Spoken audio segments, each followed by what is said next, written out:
remember. Night at the museum. No? Okay.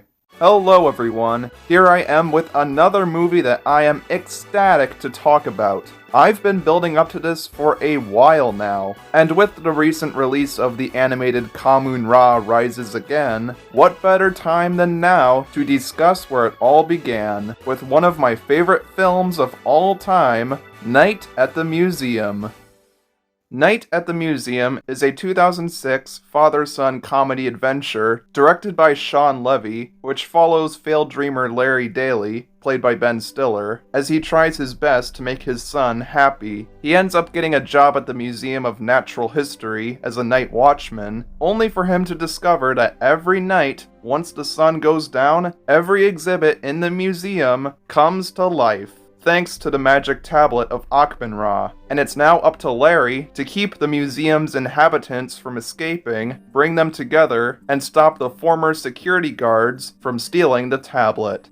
Now this is yet another film that I could talk about for hours, so I'll try to hold myself back for this. The first thing I'll say is that, even though the story is based on a short book by Milan Trenk, the idea lends itself wonderfully to a movie. It's a unique concept that hasn't really been done to this scale before. How many times have you stared at a statue or a dinosaur skeleton and just thought, what if this thing just started moving or talking? Well, this film fulfills that dream excellently, taking what some might find boring and turning it into a grand spectacle. Even at 18 years old, I'm still in awe when everything comes to life. But while the situations may be fantastical, the circumstances are kept realistic, and that's what makes Larry a likable character. I'll talk more about him later. I could go down the rabbit hole of questions that arise with this tablet, but the fact that the film doesn't spend that much time explaining how it works is kinda refreshing.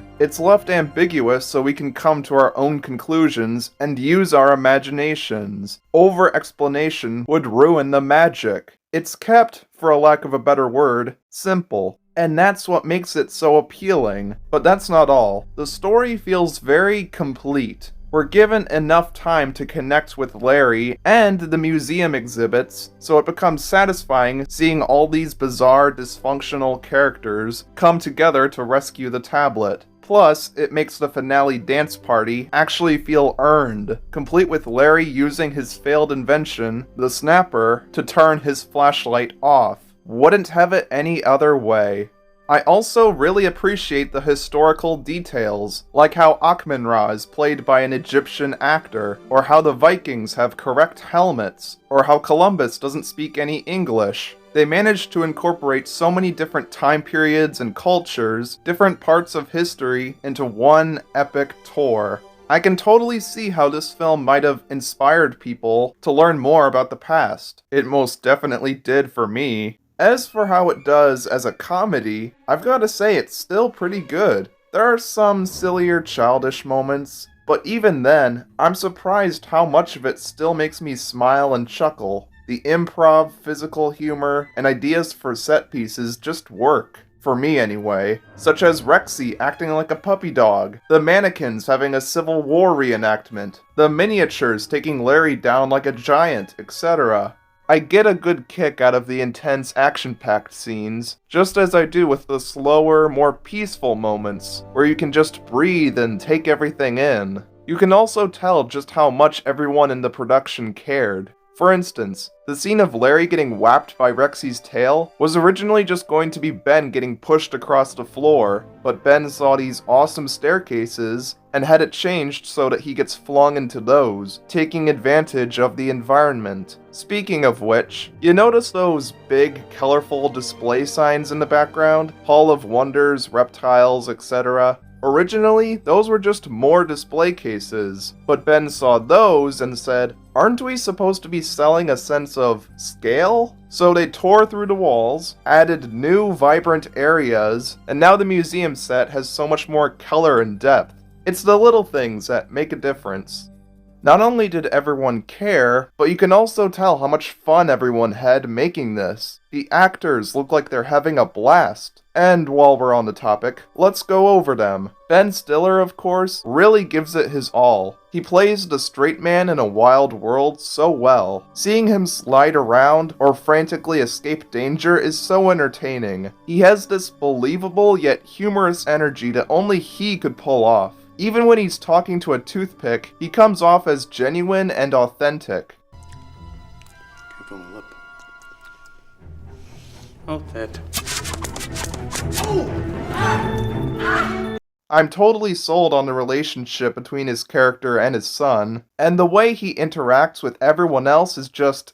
No, don't, that defeats the, don't, It's priceless. Carla Gugino was a nice one-and-done kinda love interest. The dynamic between the old Night Guard trio is very entertaining. I really get the sense that they've known each other for a long time. Dick Van Dyke is always a treat. Even their motivations for stealing the tablet make sense. The tablet serves as a sort of fountain of youth for them. They wouldn't want to give that up all willy-nilly. Patrick Gallagher does a good job as Attila, going from violent to soft. Jedediah really speaks for himself. This is the ultimate Owen Wilson part. Not Lightning McQueen for me, because that's just voice acting. He and Steve Coogan have some of the best interactions.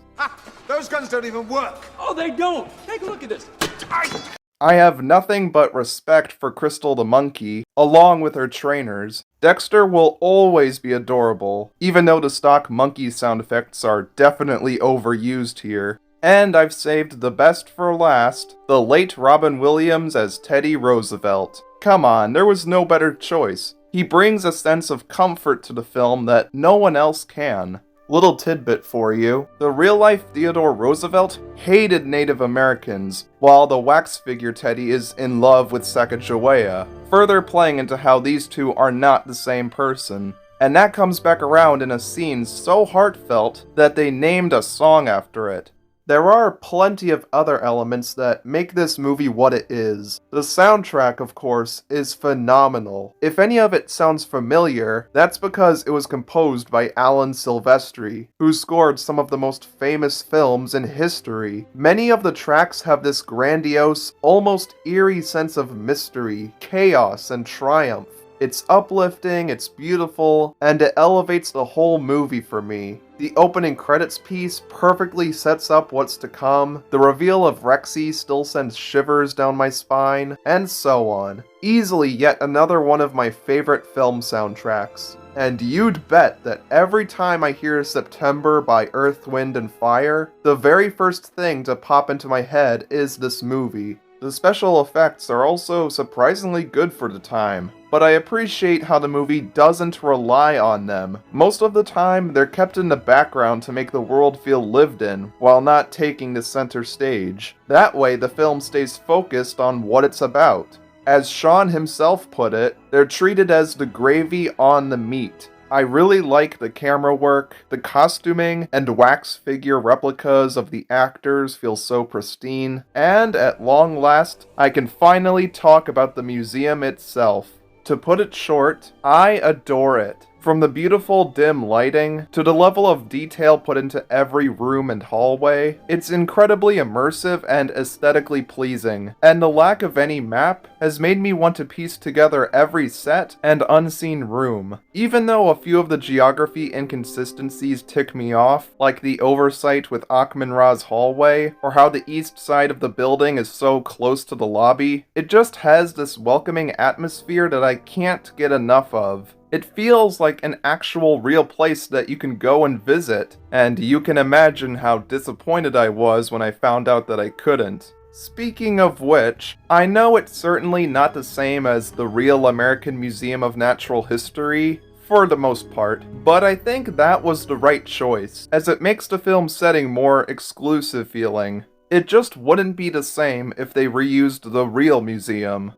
Now, as much as I love this movie, it isn't without a few hiccups, which is understandable, no film is perfect. Several elements of the third act can feel a bit messy, which Sean Levy himself understood later on. There are tons of odd continuity errors that I can't help but notice. Sacagawea is behind glass, but the tablet isn't. And yeah, you just gotta ignore the lack of cameras, man. Though, if there are any cameras in the museum, guess who would be watching them? Yeah. Also, the whole stolen goods being planted in Larry's apartment thing, weirdly that's never touched on again. But hey, if Larry managed to weasel his way out of all of this, then returning a few extra items doesn't seem like a tall order. Now, I said earlier that Night at the Museum is one of my favorite films of all time, and that's more than a little bit true. It was a staple of my younger years, and it's remained a key interest of mine ever since. Once I got the DVD back on my 6th birthday, I became weirdly obsessed. I'd rewatch it again and again every here and there, to the point where I could quote every line of dialogue verbatim. Sometimes, out of sheer boredom, me and my mother would list off every character from the film, from the Easter Island head, to the Jade Lion, to the random snake. I get so excited every time I find a production image or notice some little detail in the background. But most importantly, I recreated the museum itself in Minecraft twice. The second time still unfinished, but way more accurate. Sean Levy's commentary was also the first director's commentary I ever listened to, and I learned so much about the film's production and movie making in general thanks to him. I should also briefly go over the deleted scenes while I'm at it, since they're a rather recent discovery for me. As happy as I am to have finally seen them after all these years, I do think it was the right call to cut them. I'm honestly way more interested in the deleted scenes from the trailers, like this shot right here, which has the woolly mammoth fully rendered, as if it were ready to be in the movie. This film was financially successful for sure, but it wasn't until time went on that more and more praise and attention was given towards it. It's a lot like Cars in that way. They're both films from 2006 that are often regarded as underrated, plus they led to their own respective trilogies, and Disney Plus continuations have somewhat questionable but simple lore, and they both star Owen Wilson. Interesting. Oh, and yes, I'm saving the obvious FNAF comparisons for another time, okay? The NATM fanbase, while relatively small, is something I'm quite grateful for, even though 70% of it just consists of Jed and Octavius shipping. I ain't quitting you! Now, I'd be remiss if I didn't mention Story Street's awesome take on the series. I implore you to check it out. It helped open my eyes as to why Night at the Museum just clicked with me. I also recommend the musical Journeys Through Cinema video, and most especially, Magica5's Warriors music tribute to the series. Give it a watch, it really is spectacular. Oh, and Night at the Mineseum. Come on, that's a classic. Night at the Museum just works for me. It's in a whole other ballpark from others of its type. It's not just some obnoxious, generic kiddie mush made to cash in on an intellectual property. It's a labor of love, passion, heart, and humor. It fills me with a sense of whimsy and wonder that could never be tainted. And I feel like a little kid again every time I rewatch it. It's a wholesome, goofy, unforgettable, standalone, feel-good experience that delivers on what it promises. A night at the museum. And yet, this is only the beginning of the adventure. Remember when I said I wanted to cover another trilogy from my childhood? Yeah, this was that. I cannot wait to get around to covering parts 2 and 3 sometime. But until then, have a Merry Christmas everyone, and a Happy New Year. Thank you all for watching, and I'll see you in the next one.